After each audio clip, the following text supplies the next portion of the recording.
خوف جو ہراس جو تھا وہ جاتا رہا۔ اس موقع پر اللہ تعالیٰ نے بارش برسائی اور پانی کا انتظام بھی کر دیا، جسے وہ پینے اور وضو کرنے کے علاوہ جو ہے وہ وافر مقدار میں پانی میسر ہو گیا، اور مجاہدین جو ہیں وہ نہا دھو کر پاک صاف ستھرے ہو کر چاقو چوبند ہو گئے۔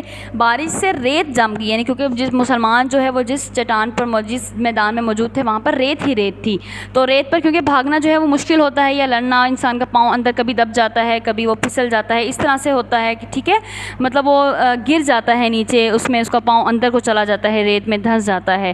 لیکن اللہ تعالیٰ نے جب آسمان سے بارش برسائی تو کیا ہو گئی کہ ریت جو ہے وہ جم گئی اور پاؤں دھنسنے کا خطرہ بھی جاتا رہا۔ شیطانی وسوسے کی ناپاکی اور مایوسی کی کیفیت باقی نہ رہی، مجاہدین کے جسموں میں تازگی آ گئی اور حد درجہ خود اعتمادی اور سرگرمی پیدا ہو گئی ان میں۔ اب آیت نمبر 12 میں اللہ تعالیٰ نے کیا ارشاد فرمایا تھا کہ اس آیت مبارکہ میں اللہ تعالیٰ نے غزوہ بدر میں مسلمانوں کی جو ہے وہ مدد کی، اور کیا کیا کہ جب مسلمان مایوسی کی حالت میں سامنے ایک بڑے لشکر کو دیکھ کر گھبرا گئے، اور حضور صلی اللہ علیہ وآلہ وسلم تمام رات عبادت اور اللہ تعالیٰ سے دعا کرتے رہے تھے، اللہ تعالیٰ نے ان کی مدد اور فتح کی دعا جو ہے وہ قبول فرمائی۔ تو انہوں نے کیا دعا کی تھی؟ آپ صلی اللہ علیہ وسلم نے اللہ سے مدد اور فتح کی دعا کی اور فرمایا، خدایا اگر اسلام کی یہ چھوٹی سی جماعت آج ہلاک ہو گئی تو پھر کیا ہوگا، اس زمین پر تیرا سچا عبادت گزار جو ہے وہ نہ رہے گا۔ تب اللہ تعالیٰ نے فرشتوں کے ذریعے مسلمانوں کی مدد فرمائی اور مسلمانوں کا جو ہے وہ کفار پر رعب بٹھا دیا، اور مسلمان جو ہے وہ دلیر ہو کر کفار پر چڑھ گئے۔ اب اللہ تعالیٰ نے پھر ان کو کیا بتایا، کیا ارشاد فرمایا کہ تم کافروں کو جو ہے ان کی کرتوتوں کی وجہ سے جو ہے ان کا جو ہے وہ پور توڑ دو، ان کو جو ہے وہ بالکل ان کا سر جو ہے وہ جسم سے الگ کر دو۔ آگے آیات دیکھیے گا، آیت نمبر 13، ذالکا، یہ، ذالکا کا مطلب یہ، بِأَنَّهُمْ، اس لیے کہ، ٹھیک ہے، یہ اس لیے کہ انہوں نے شاقو، مخالفت کی، اللہ کی، ورسولہ، اور اس کے رسول کی، ومن، اور جو شخص، یشاق اللہ، مخالفت کرتا ہے اللہ کی، ورسولہ، اور اس کے رسول کی، فإن اللہ، تو بے شک اللہ تعالیٰ، شدید العقاب، سخت عذاب دینے والا ہے۔ جو اللہ اور اس کے رسول کی مخالفت کرتا ہے اللہ اس کو سخت عذاب دیتا ہے۔ یہ سزا اس لیے دی گئی کہ انہوں نے اللہ اور اس کے رسول صلی اللہ علیہ وآلہ وسلم کی مخالفت کی، اور جو شخص خدا اور اس کے رسول کی مخالفت کرتا ہے تو خدا بھی سخت عذاب دینے والا ہے۔ کیا سزا؟ کہ ان کی گردنوں کو توڑ دو اور ان کا پور توڑ کے رکھ دو۔ ٹھیک ہے، آگے دیکھیے گا، ذالکم، یہ ہے تو تم، فذوقوہ، چکھو اس کو، میں نے اس کو، فذوقوا، چکھو، وَأَنَّ اللَّهَ، یعنی فذوقوا کس کو؟ چکھو، عذاب کو، وَأَنَّ اللَّهَ، اور بے شک، لِلْكَافِرِينَ، کافروں کے لیے، عذاب النار، دوزخ کا عذاب ہے یا آگ کا عذاب ہے۔ دیکھیے آیت نمبر 13 اور 14 میں جو ہے وہ غزوہ بدر میں کفار مکہ کی ذلت کا سبب بیان فرمایا گیا ہے۔ کیا بیان فرمایا؟ کہ جب مسلمانوں نے اللہ کی مدد یعنی فرشتوں کے ذریعے کفار کو قتل کیا تو اس کی وجہ یہ تھی کہ انہوں نے اللہ اور اس کے رسول کی مخالفت کی تھی، اور یہ فرما دیا کہ تمہارے لیے اس دنیا میں رسوائی اور ذلت ہے، جان لو اللہ کے مخالفوں کو ایسی ہی سزا ملتی ہے، اور یہ تمہارے ہی اپنے کرتوتوں کا نتیجہ ہے۔ جو آج تمہیں یہ سزا مل رہی ہے، تمہاری گردنوں کو اڑا دیا گیا ہے، تمہارا پور توڑ دیا گیا ہے، تو وہ کیا ہے؟ تمہارے اپنے کرتوتوں کی وجہ سے ہے۔ اور قیامت کے روز بھی دردناک عذاب میں ہوں گے، جب فرشتے جو ہیں وہ تمہیں کھینچ کر لے کر آئیں گے، یعنی کافروں کو کھینچ کر دوزخ میں ڈالیں گے اور کہیں گے کہ یہ عذاب الہی کا مزہ اب چکھو، یہ ان اعمال کی وجہ سے ہے جو تم دنیا میں کیا کرتے تھے۔ نیکسٹ آیت دیکھیے گا، آیت نمبر 15، یا ایھا الذین، یا میں نے اے، مخاطب کا صیغہ ہے، اللہ تعالیٰ کیا فرما رہے ہیں؟ اے لوگوں، الذین، لوگوں، آمنو، اہل ایمان یا جو ایمان لائے، اذا، جب، لقیتم الذین، لقیتم تمہارا مقابلہ ہو، ٹھیک ہے، الذین ان لوگوں سے، کفروا جنہوں نے کفر کیا، زحفاً میدان جنگ، یعنی میدان جنگ میں، فلا پس نہ، تولوہم الادبار، تولوہم پھیرو نہ، یعنی پیٹ نہ پھرو، ان سے پھرو مت، ادبار پیٹھ کو کہتے ہیں۔ دیکھیں آپ نے جو ہے آیت نمبر 1 سے لے کے 10 تک جو ہم نے وہاں پہ بامحاورہ ترجمہ کیا تو اس میں بھی آپ نے دابرن کا مطلب پڑھا تھا نا، جڑ یا پیٹھ اس طرح سے. تو یہاں پہ ادبار کا مطلب جو ہے وہ کیا ہے، پیٹھیں، کہ وہ پیٹھ پھیر کر مت بھاگ جاؤ. ٹھیک ہے، کہ تم ڈرو مت ان سے، یہ تعداد میں چاہے کتنے ہی زیادہ کیوں نہ ہو تم ان سے نہیں ڈرو، نہ ہی پیٹھ پھیر کر بھاگو. وَمَن يُوَلِّهِمْ، اور جو شخص پیٹھ پھیرے گا ہم میں نے ان سے، یومئذ اس دن، دُبُرَہُ پیٹھ اپنی، الا مگر، متحرفن مگر گھات لگانے کے لیے یعنی کسی اور وجہ سے، لِقَتَالٍ لڑائی کے لیے، او متحیزن یا جگہ پکڑنے کو یعنی حکمت عملی سے دشمن کو مارنے کے لیے، اِلیٰ فِئَةٍ جماعت کی طرف، فقط پس تحقیق، باء بغضبٍ باء وہ لوٹا یا گرفتار ہوا. ٹھیک ہے، باء گرفتار ہوا، بغضبٍ اللہ کے غضب کے ساتھ، وہ اللہ کے غضب کے ساتھ گرفتار ہوا، من اللہ اللہ کی طرف سے، وماواہ اور اس کا ٹھکانہ جہنم جہنم ہے، وبئس المصیر اور وہ بہت ہی بری جگہ ہے، بہت ہی برا ٹھکانہ ہے. آیت میں دیکھیے گا، اور جو شخص جنگ کے روز اس صورت کے سوا کہ لڑائی کے لیے کنارے کنارے چلے یعنی حکمت عملی سے دشمن کو مارے یا اپنی فوج میں جا ملنا چاہے، ان لوگوں کے سوا جو ہیں اور کوئی بھی اگر پیٹھ پھیرے گا، ان سے پیٹھ پھیرے گا تو سمجھو کہ وہ خدا کی غضب میں گرفتار ہو گیا اور اس کا ٹھکانہ جو ہے وہ دوزخ ہے اور وہ بہت ہی بری جگہ ہے.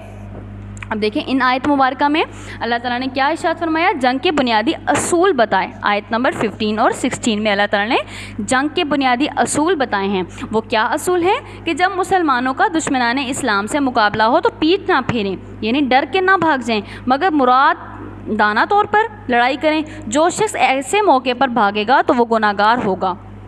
پیٹھ پھیرنے کی اجازت صرف 2 موقعوں پر دی گئی ہے. پہلی موقع کیا بتایا گیا تھا کہ وہ کنارے کنارے چلے یعنی اپنے دشمن پر جو ہے وہ حکمت عملی سے ان کو مارے، یا پھر کیا کرے اپنی فوج سے جا ملنا چاہے. ٹھیک ہے، اب دیکھیں 2 موقعوں پر اجازت دی گئی ہے. ایک یہ کہ لڑائی میں کوئی جنگی چال چلنی ہو یا پھر مورچہ بندی کرنی ہو. دوسرا یہ کہ کوئی فرد یا چھوٹی جماعت اپنی بڑی جماعت سے ملنے کے لیے پیچھے ہٹ جائے.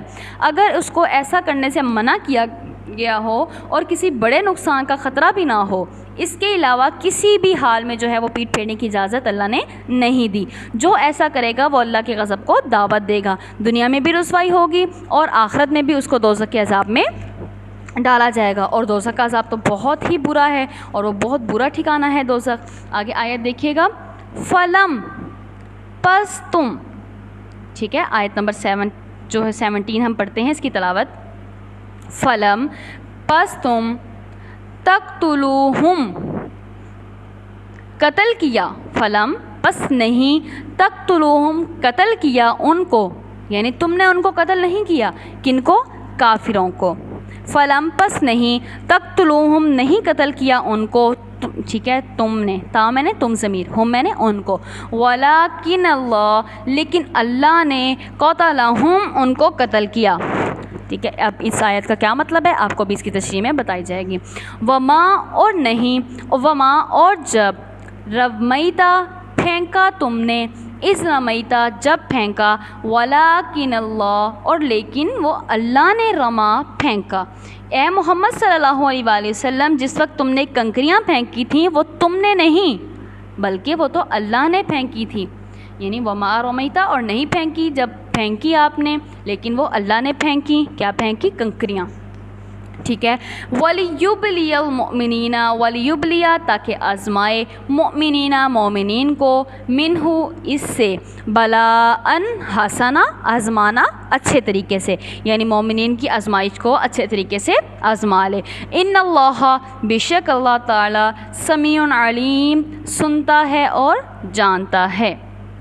ذالکم یہ، وَأَنَّ اللَّهَ بے شک اللہ تعالیٰ موہن کمزور کر دیتا ہے، قیدہ تدبیر کو یا چالوں کو، کافرین کافروں کی.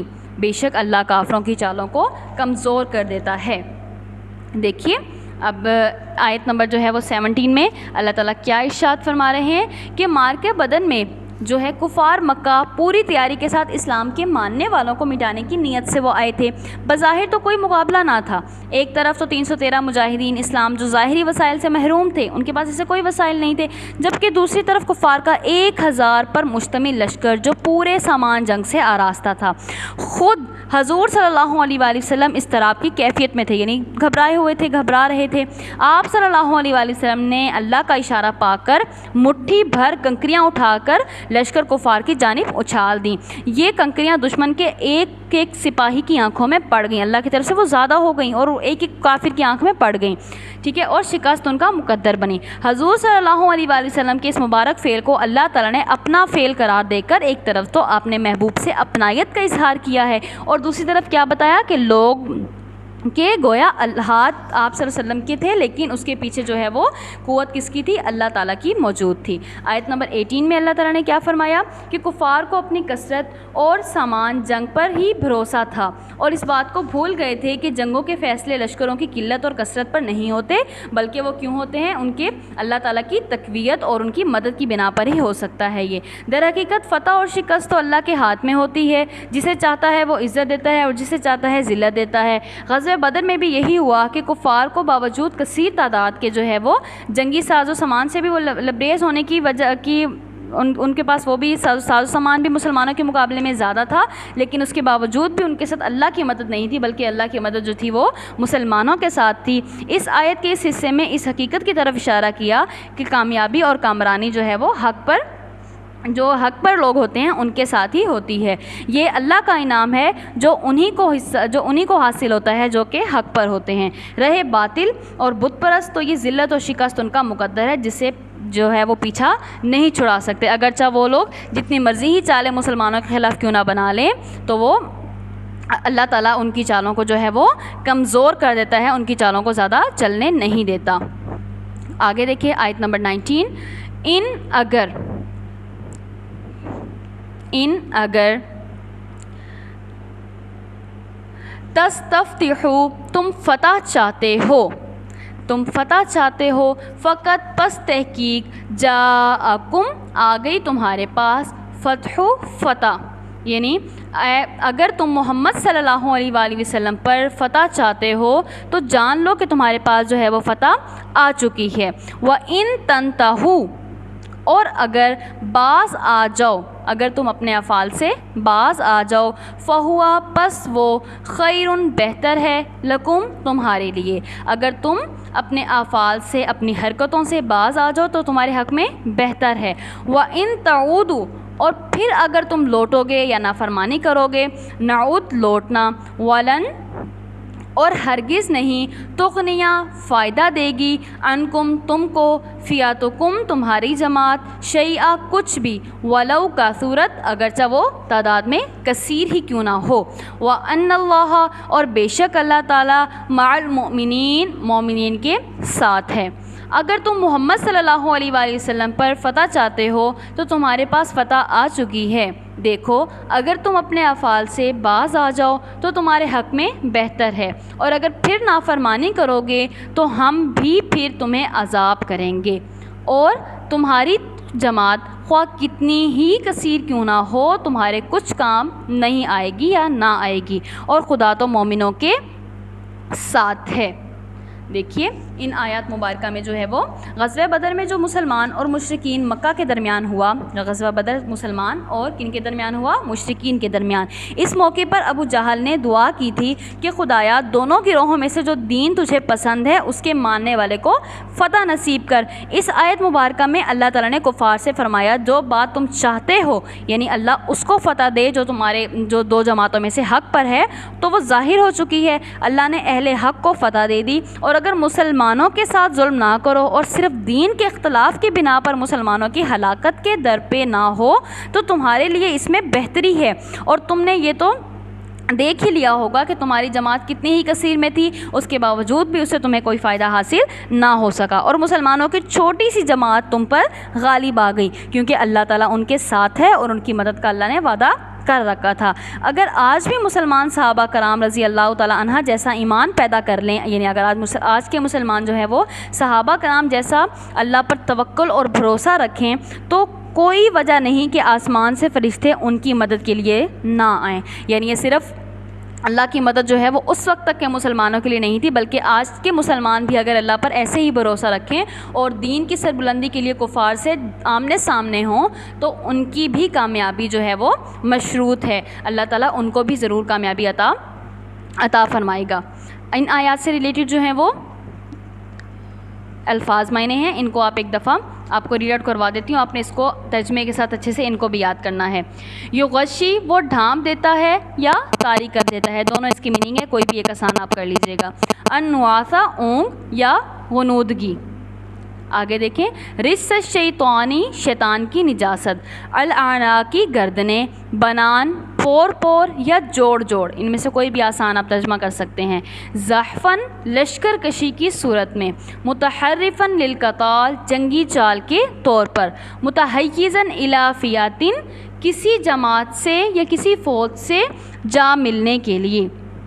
رمیتا تو نے پھینکا، لیبلیا تاکہ آزمائے، موہنو کمزور کرنے والا ہے۔ آپ نے ان آیات سے ریلیٹڈ جو ہیں وہ ترجمہ آپ کو کروایا گیا اور اس کی تشریح بھی بتائی گئی، ترجمہ آپ نے اچھے سے لفظی اور بامحاورہ دونوں اچھے سے یاد کر لینا ہے، اور ان آیات سے ریلیٹڈ جو ہے وہ الفاظ معنی آپ کو پڑھائے گئے ہیں، یہ بھی آپ نے اچھے سے یاد کر لینے ہیں۔ اوکے اسٹوڈنٹ، نیکسٹ لیکچر میں ہم ان آیات سے ریلیٹڈ جو ہے جو شارٹ کوسچنز اور MCQs ہیں وہ پڑھیں گے، تب تک کے لیے اپنا خیال رکھیے گا۔ فی امان اللہ، اللہ حافظ۔